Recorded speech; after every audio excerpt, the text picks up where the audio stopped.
Hello there, my lovelies. Welcome back to yet another episode of Listening to the Voices in Our Heads with Jenna O'Malley, your soul writer. I'm doing a lot of recording here lately. I'm catching up from where I was behind on this series. I'm also planning to do an episode of Fiction in 5 every week for the foreseeable future, and possibly the same for this series. So I'm trying to establish a routine. We're going to see what happens and whether or not it holds true. A couple of other updates before we get into talking about our video for today. This coming Saturday, November the 27th, at 7 p.m. Eastern, is going to be the finale episode of NaNoWriMo Updates with Indie Pals. Tiffany will hopefully be able to join us. Ash is planning to be there as well. We're also welcoming a familiar face from this podcast, Lindy Allison, our Amherst method specialist, over their final episode of NaNoWriMo Updates. So hope to see you then in live chat for sure. And you're also going to get a bonus video of listening to the voices in our heads on Saturday with a fellow author, Adam Gaffin. But for this episode, you're getting in touch with a former nurse. She spent a long time in clinical and other parts of nursing and became a writer of what she calls dramas, and she prefers to focus on family tales and things of that nature. So let's go ahead and listen to the voices in our heads with our friend Arlene. Let's rock it!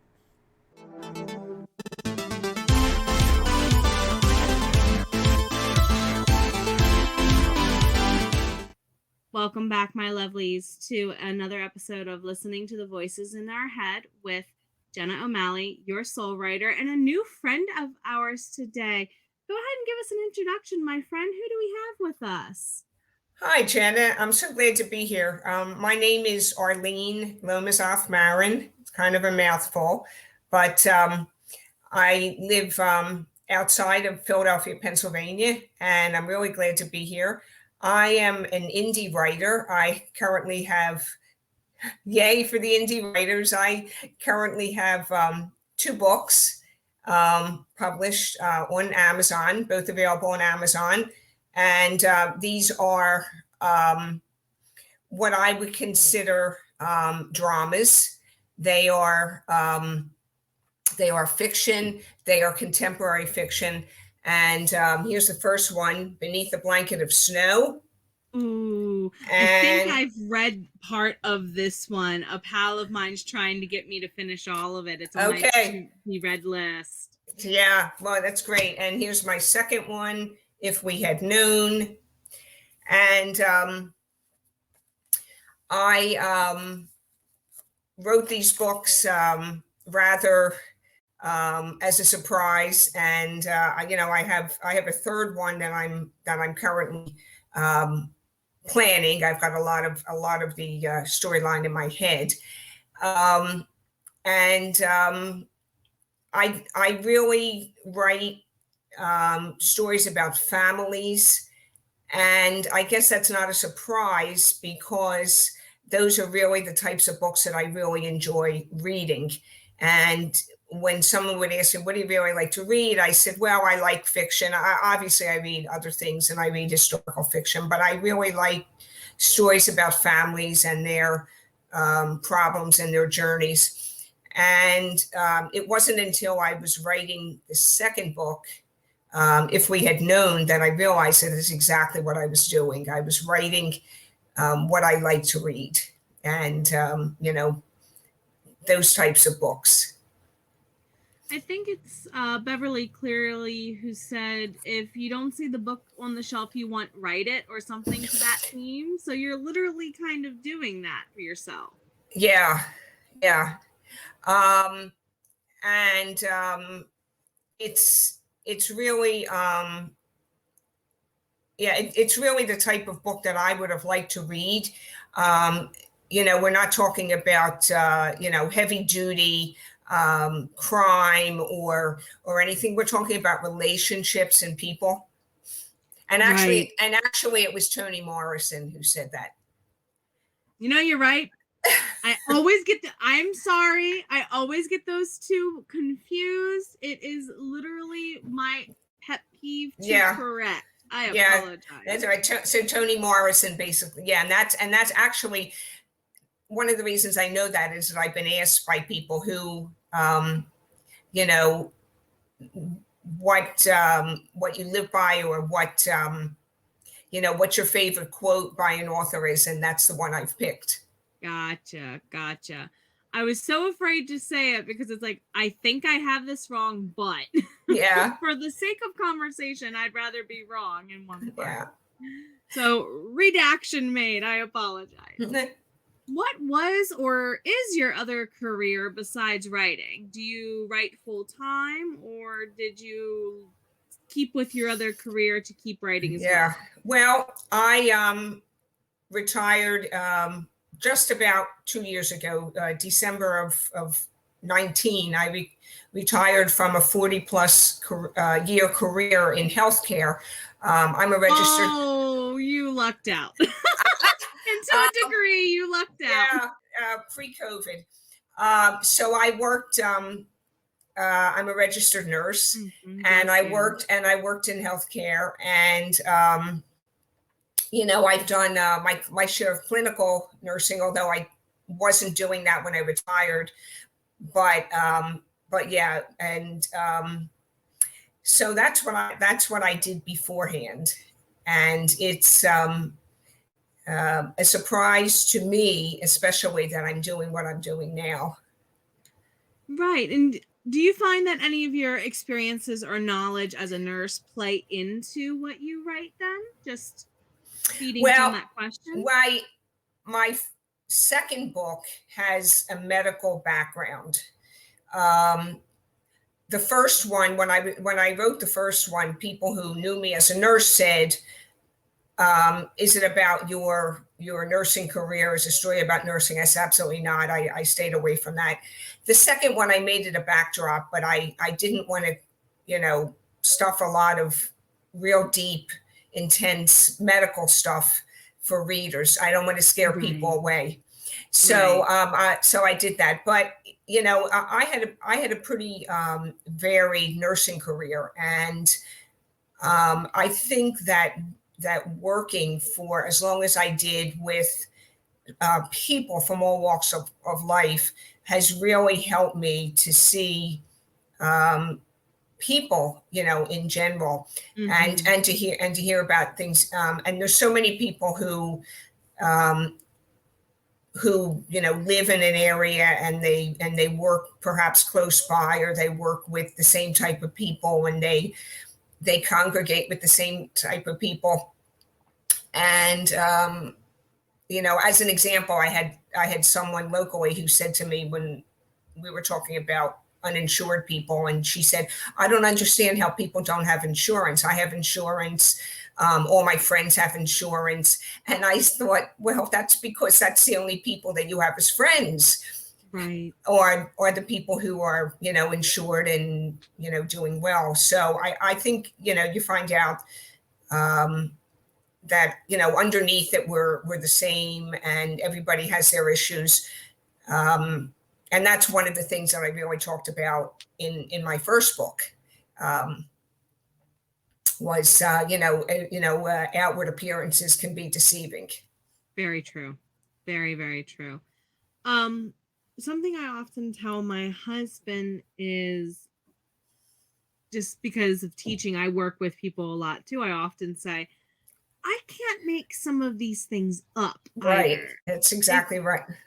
Do you find that's true in your writing? I do.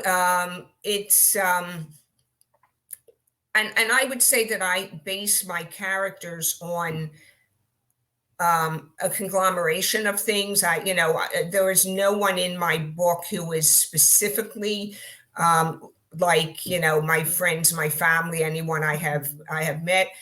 But I like to throw little things in, make reference to, a neighbor who did this or a friend who did that. And I like to just make them like, what you would call just like a walk-on part, a little cameo appearance. And so I'll mention somebody. But I think it's, I've always been one to watch people and to imagine what they're like. I rode public transportation for a long part of my career, and I would see people and I would wonder, and sometimes you see the same people, often, and I would wonder, what this person does and, their family, and, it's very interesting, and it's kind of a way to daydream, but then, write a book about it.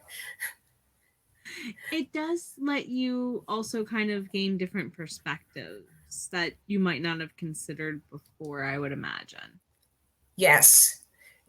And not everyone does this. My husband is one who, I will try to make up different scenarios, even if I hear something in the news, and he will say, well, you can't say that, you don't know. And I said, well, I can just imagine what the possibilities are. Why lock yourself into a box? Yeah. Very good observation on that. How did you decide to go into writing then from nursing?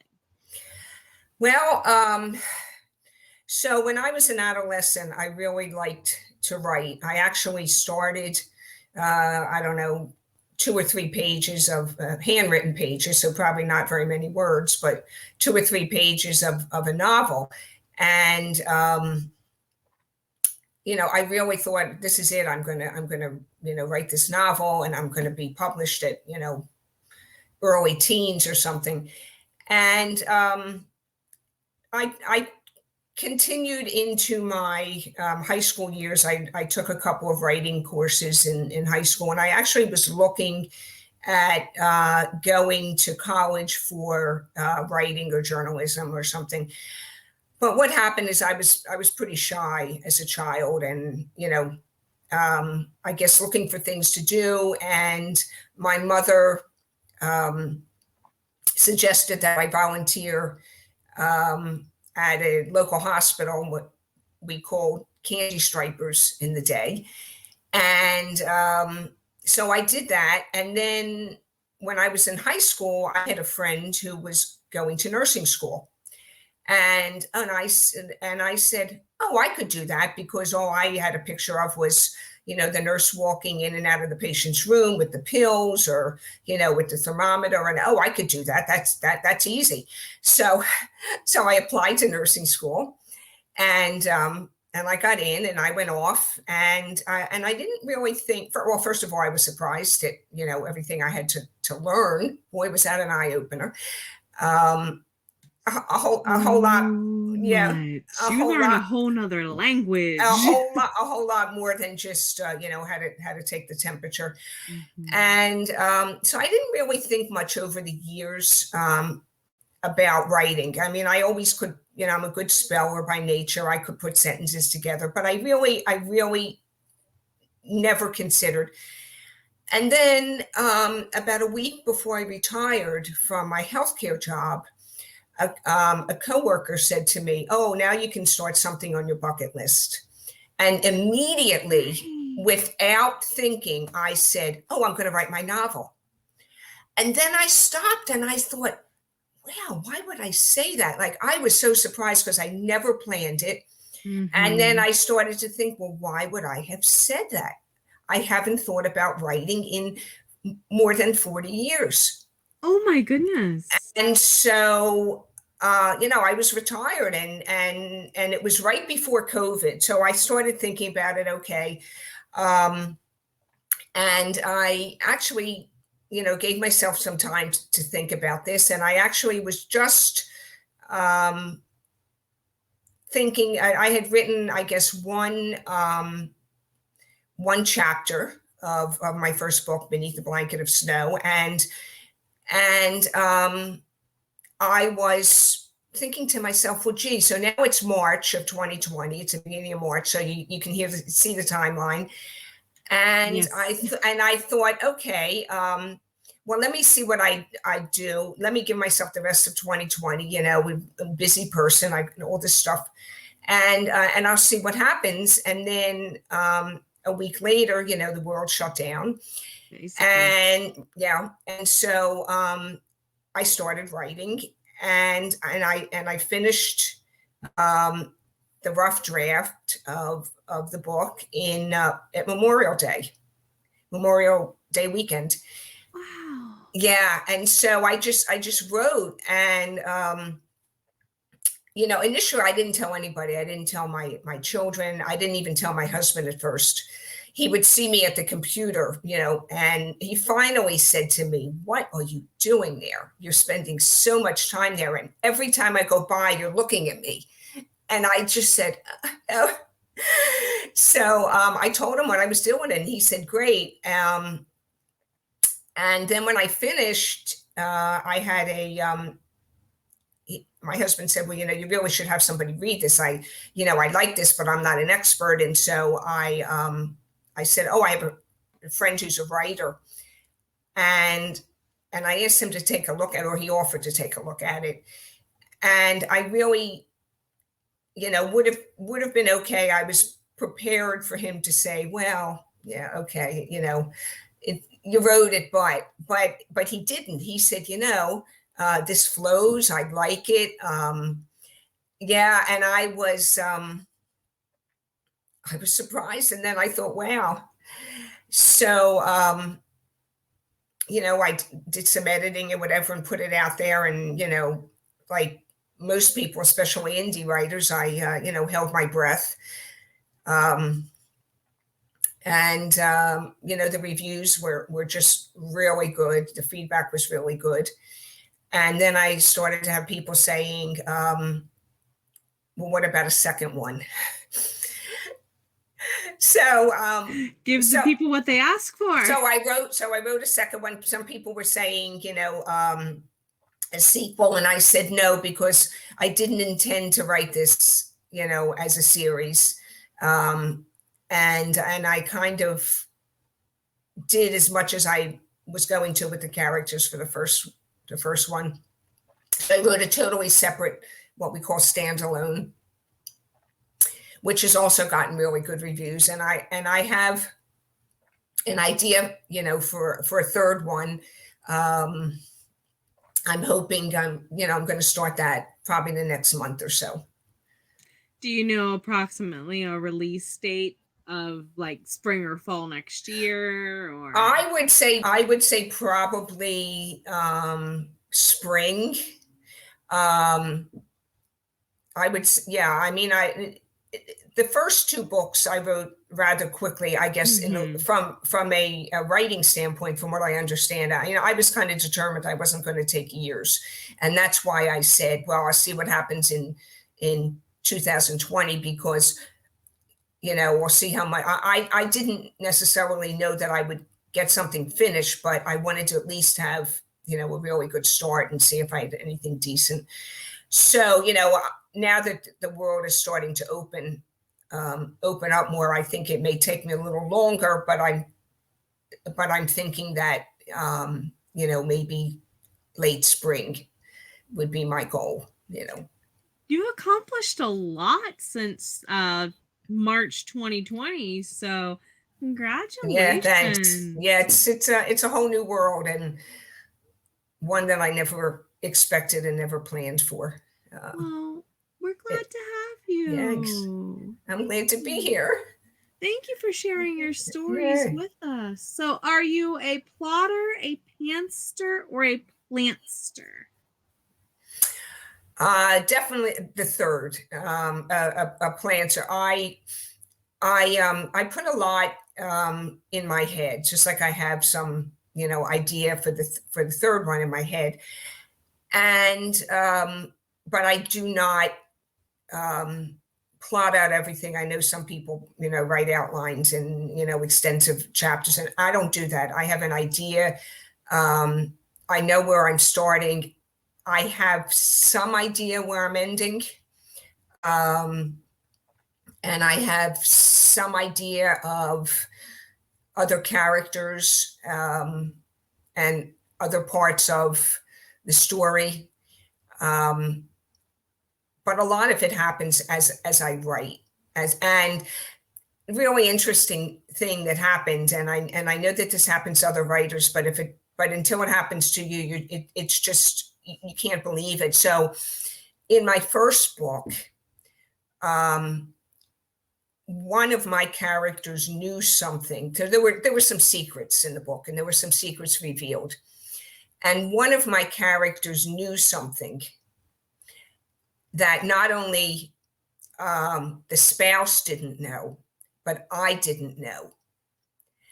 And it was just wild, because when I typed this thing about I've known for 5 years, and then I looked down and I said, what do you mean you've known for 5 years? And then I continued. Yeah, really?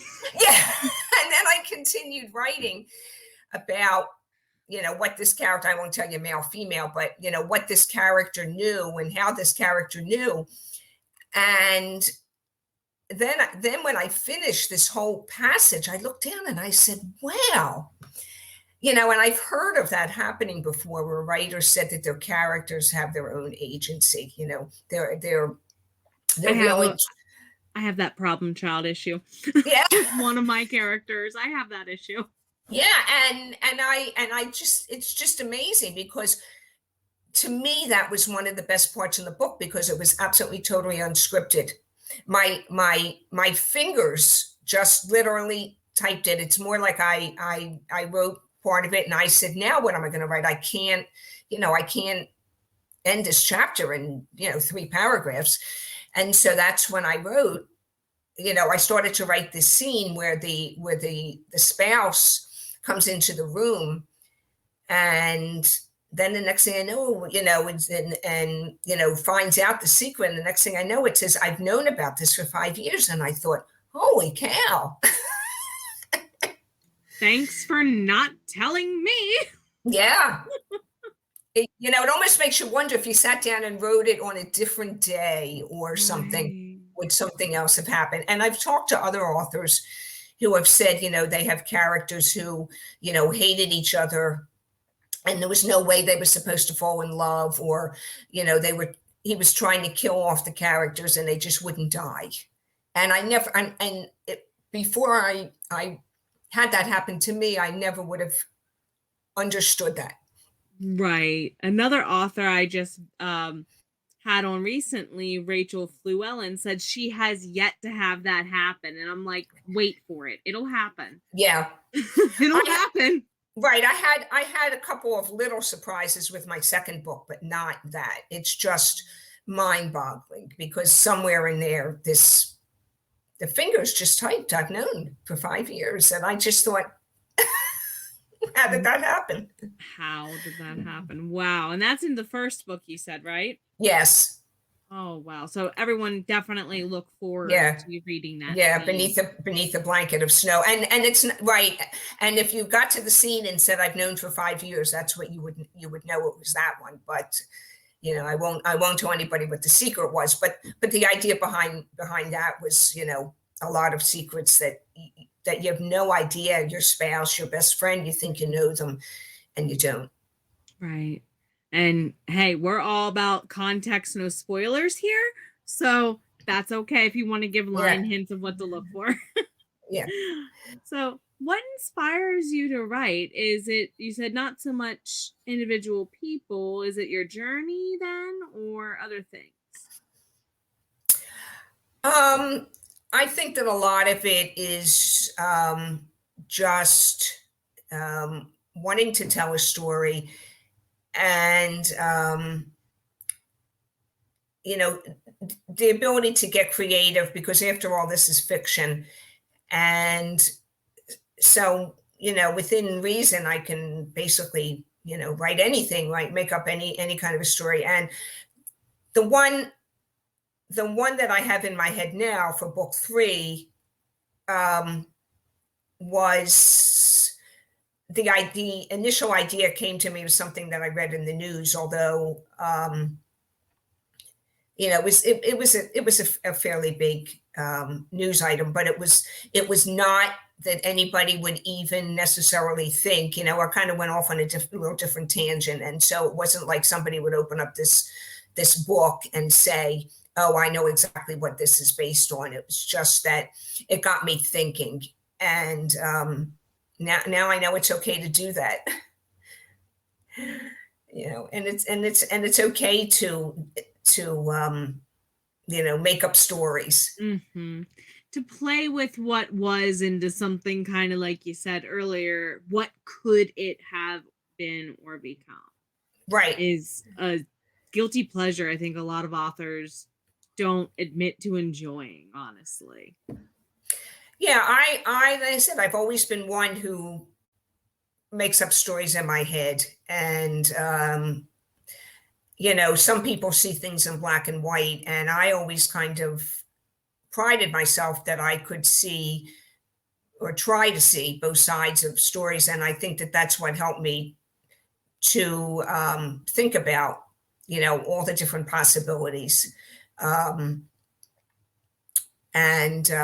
you know, what else might have happened, you know, to cause this. And now I know it's okay to transfer those stories onto paper. Kind of let it, not so much therapy, but to reflect on them in another way, would you say? Yes, and to take those, you know, those people that you see in public and let your mind wander. Mm-hmm. And you know, come up with a story and a plot. And you know, I have to tell you that it's just that was such a surprise to me, because I was so concerned about a storyline, a plot, and character development really scared me Mm-hmm. to death. It really did. I thought, how can Right. you possibly develop characters? And that's one of the things that actually people say to me. Wow, I mean, you know, the characters are well developed, and you Mm-hmm. know, and that really terrified me. How do you develop characters? Like, you know, and How do you make them relatable?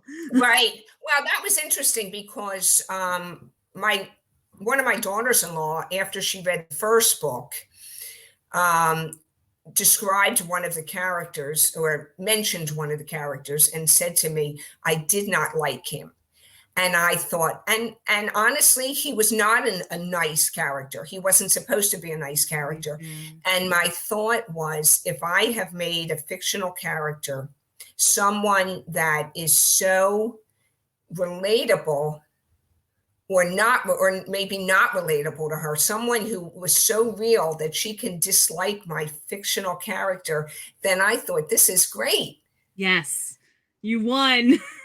That's right. If I made him realistic enough that you say I did not like him, then I was very happy about that.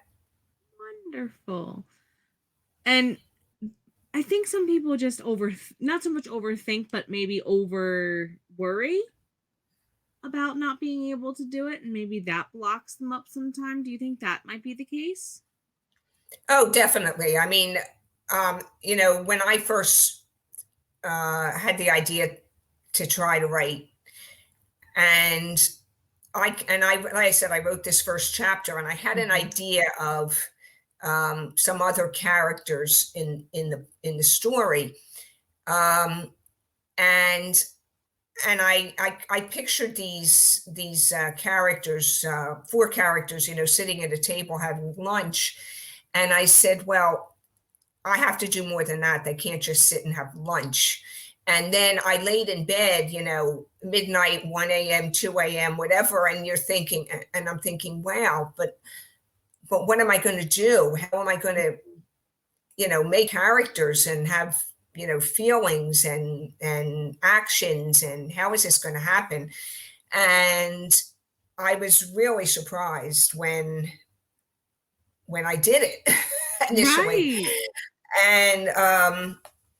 And that was really, you know, a surprise. Like I said, no one was more surprised than me to do that. And sometimes you just have to step back and say, wow, how did I do that? And Mhm. the same thing with dialogue, how do you write dialogue? And that I found is I kind of just, I guess the same way my fingers type I've known for 5 years. A lot of the dialogue it just comes because I can just picture, you Mhm. know, the people, sitting or having this conversation. And it's, I think if you just let it flow, if you just sit and, uh, or not even, just sometimes come up with something in weird places, but if you just kind of let them, uh, you become part of them. And I've said to people that when I was about halfway through the first book, if you had said to me, just forget it, just put it away, and I don't know that I would have been able to, because I was so invested in these characters. Right. I would definitely agree with that sentiment now. At that same stage of my own writing. Yeah. So, with that being the case, because it sounds like you kind of rather passionately jumped into just, I can do this. Holy wow, let me do this. What then, what advice could you give to people looking to break into a creative lifestyle, even if it is later in life? Because you're right. Somebody could have easily said, go do something else to enjoy your retirement. Why are you working by writing? Right. Um, well, first of all, I would say that you're never too late, never too old to try things. And, it's probably shouldn't be surprising to me, because as I get older, I think I just do more and more. And, the number of things that I have started doing, learned to do, after age 50. And for instance, I take piano lessons. I've been taking piano lessons for about 10 years. Congrats. I started in my 50s. And most people, and people will hear that and they'll say, oh, so you picked up where you left off as a child? And I said, no, I never learned as a child. And so the things that I have done, you know, since that point. And so I guess it shouldn't have been surprising that I would start writing in my 60s. But, I think now there's just, nothing to stop people. And, unless it's something physical that you can't, possibly, you know, run a marathon because you're now, walking with a cane. I'm just giving an example. But you could walk in the marathon. You might not run in the marathon, but you could walk. And so I think that, um, if you're motivated, there's nothing that says that you can't do something, and age is not an issue. And there's so many opportunities and ways to get your book out, a book out there to people. And I have a lot of friends who were inspired by my journey and have said, oh, I've been writing poetry for years. I have a drawer full of poems. And I said, then, put them in a book, or, you know, um, letters from family back and forth. And I said, put them in a book. And, um, nobody has done that yet that I know of, none of the people who I've talked Mhm. to, but you really can. I mean, there's nothing, and there was just absolutely nothing like holding a book in your hands, or I know I have my books in a couple of the local libraries, and there's just nothing like holding a book in your hands with your name on it. And it's just, what a thrill. It is just, unbelievable, um, to do that, and, people would bring me, books to sign. Mhm. And oh, I hope you don't mind. And I said, no, it's a thrill. You have Yes. no idea. It's a thrill. It's an honor and a thrill to Yeah. be able to do that. I did some in-person signings this past summer myself, And just the sheer number of people that simply stop and talk to me. They didn't necessarily get an autographed book. They just stopped and talked. That was probably my Right. favorite part of the whole Right. thing, just talking to people. Yeah. So what do you think your greatest struggle is that you faced as a writer then? Because it sounds like you're still really, really figuring out, I have this awesome process. Can I sustain it even? Yeah, I think, well, I tend to be a perfectionist. And so for me, um, they often say that, a first draft of a book is not very good, that even people who have won, Nobel Prizes, Pulitzer Prizes, the first draft is awful. But I'm too much of a perfectionist to just put words down on a piece of paper in a jumble. And although I do edit and I do, you know, you can drive yourself crazy to edit because, every time you look at it, you find maybe not a misspelling, but a word that, maybe I should substitute this, or maybe I should move this sentence around. And so I think, my own striving to be a perfectionist is, can hold me back sometimes, but I think that, at some point I just have to, let go. And then of course there's the marketing, you can write a great book, but you have to get, and when I started, a lot of people, when they start and they have a plan to write, they get on social media and they tell people, I'm writing this book and here's the first chapter and here's my cover reveal.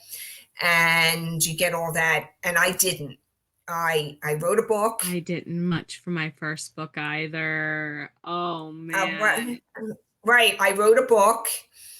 I put it out there. I put it on Facebook to my friends and to a couple of groups I was in. I told people. And then I got, an Instagram account and I got a Twitter account and I got a Pinterest account. And, I started afterwards, but it was not something, that I planned. I just, I really enjoy the writing part, and it's hard. There were just millions of books out there, and it's really hard, to get your name out there. And so then, I wrote the second one, and that's good because now I can tell people, too. And it's interesting because I have to think sometimes, oh, was that my first book or my second book? Which is wild, because first you initially say my book, and then you say, oh, my first book or my second book. And now I'm going to talk about, hopefully a third book. Right. But for me, that's been the hardest, the marketing, the telling people about it, the getting my name out there. And I not planning to sell millions of copies, but just to have people Enjoy it's there, it's there. Yeah. Mm-hmm. I made a website, I did all that afterwards. And honestly, I wish I had done it before myself. Do you think you would have changed it in retrospect? I think I'm pretty happy with my website. Mm-hmm. I actually made it myself, and if you had asked me, 2 years ago about making a website myself, I would have said no way. Correct. But there's enough software and programs out there that I had some material. I had the first book out, and I was I think finishing the second when I put the website up. And so I had some material to put up, links, book reviews, things like that.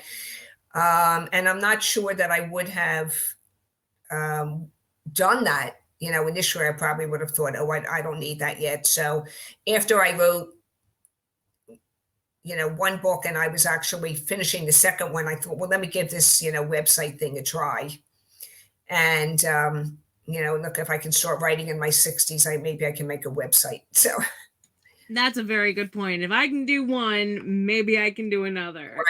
Right. So what are 3 things you do every day as part of your writing routine, or 3 things you do routinely as part of your routine, I guess I could also say? Well, when I'm writing, I usually try to write something every day, or mostly every day. I usually start early, and I usually write for a few hours, or something, and then I'll take a break in the afternoon. Maybe after lunch I'll write a little more, sometimes not. But what happens is, because my mind wanders, I will be doing something else, and then I just think, oh, I'd like to add 2 more lines to what I just wrote this morning, or I'd like to change the wording of that. And so then I go to fix that, and then the fingers keep typing, and so sometimes I wind up adding another, page or 2.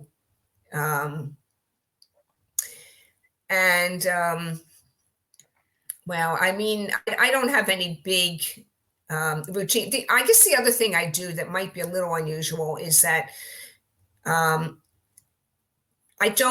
wouldn't say I've ever had writer's block.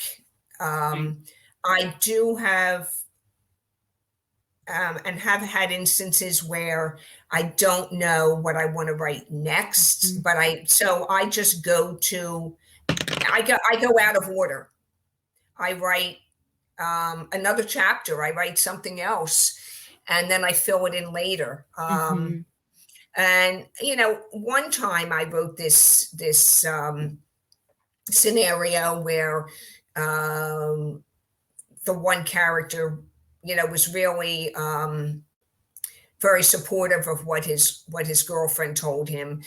And then when I wrote this whole passage, and then when I went and filled in the rest and went to put it together, I realized, no, he was not going to be supportive. He was going to be angry.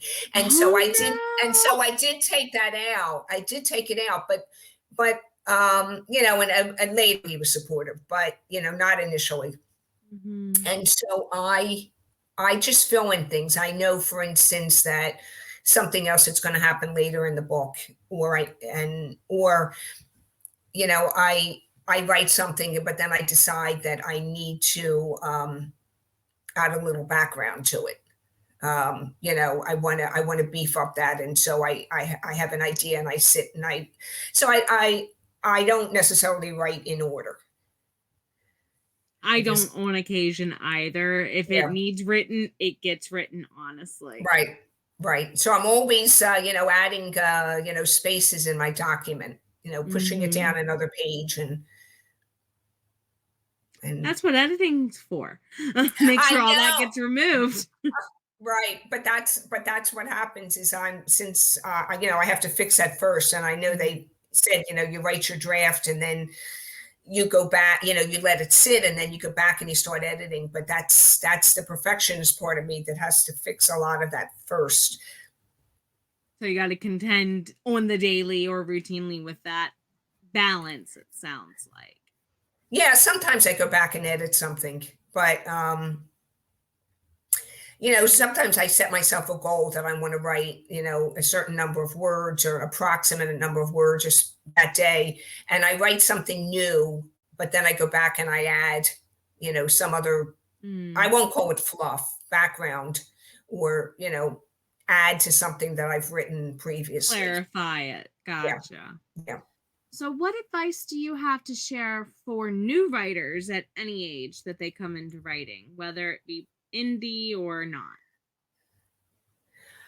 I think that it's really important, even if you're going to get someone to edit your book or edit what you've written, I think it's really important to have a basic understanding, use an editing program or something so that the product that you're putting out there is, in pretty decent shape. Nothing's going to be perfect. Look, the last two books that I read by well-known authors, they say that there's a mistake in every one, and I found one in each of the past two, myself, and so a name misspelled in one spot of the book. But in any case, I think it's important. I think that people put things out, and sometimes it's really not the best. And I think that's one reason why indie writers get a bad rap. Agreed. And I think that what happens is some people have a wonderful story to tell, and they have a great book cover. They spent, hundreds of dollars or maybe more to get a great cover made. And there were a lot of errors in the book, or maybe not a lot, but more. And I've had a conversation with someone who's read my books, and she said she was reluctant at first. She bought the book because she knew me, and she was pleasantly surprised because she said she's read other indie books that were, almost unreadable. And I think that that's why people talk about indie writers. And there were some that have been meticulously edited, and there were some that have not been. And unfortunately, there are some with mistakes where they tell me, or where they say they've been edited too. And but not all editors are the same either. And so I just think you need to put the best product out there that you can. Agreed. And I think the key is, even if you can't afford to pay an editor, and even if you do get an editor, get at least a third set of eyes on it to clean up anything the two of you missed. Right. And there were some great, I used an editing program as I was writing, and there were some times that it would, catch things. And there were some things that it would catch that were not mistakes. It wanted me to, spell somebody's name differently. And I just kept saying, no, I'm not doing that. But it does tell you that, you've written, you've used the same word, how many times, if you start a sentence with he, and it will tell you, this is the fourth sentence in a row that started with he. What program are you using, may I ask? Oh, this is the Pro Writing Aid.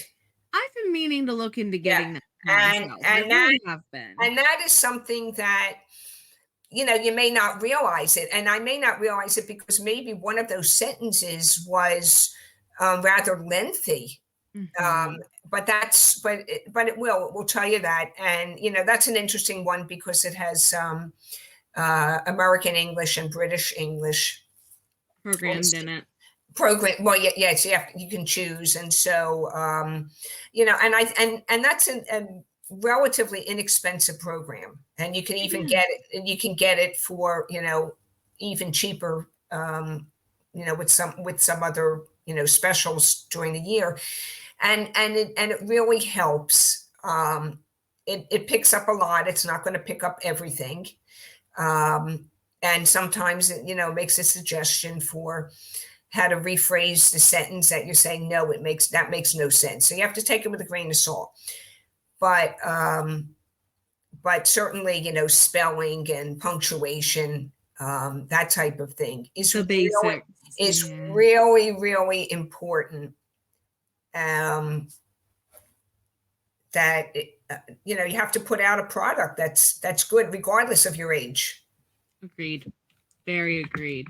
Gotta give the people what they're expecting with their money to that degree as well. So we're getting ready to wind down here. Our hour has gone by very quickly, my friend. It's been a joy speaking with you. So any shout outs you would like to make to others in your community or people whom you've worked with, either your cover artist, editor, so on?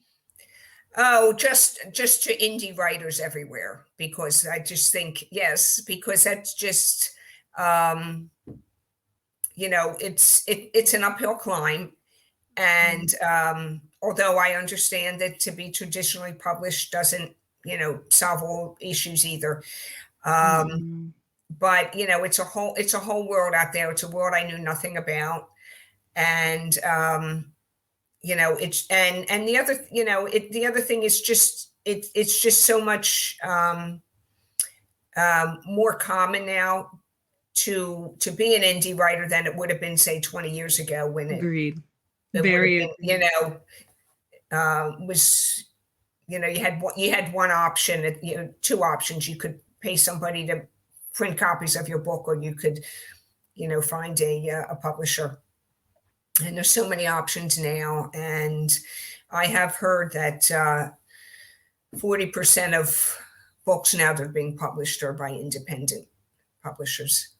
We're making that many. Yeah, I Holy haven't. wow. I can't substantiate that. I read it. I haven't done the research. Approximately 40%. And so I can, and I can't substantiate that. I did read it in an article. But that's a significant number. That is, especially if we take into consideration how the indie market has grown to include so many different countries. Because Yes. for a long time it was just like US, UK, most parts of Europe, Australia, and that was it. A lot of my Kindle book sales are coming from places like Japan and India these days. And Yeah. I'm like, India is oh. India is a big market now. Mm-hmm. Yeah, there's a lot of. They read so much. Yeah, there's a lot. And yes, so yes, that's definitely a big market. So then, do you have any other questions for me today as we wrap things up, my friend? No, I just want to thank you for this opportunity and you taking your time, and thank you to anybody who's watching. Well, thank you very Yeah. much for joining us. It's been a pleasure to have you, my friend. And to everyone who's been listening so far, thank you all for being here today as well.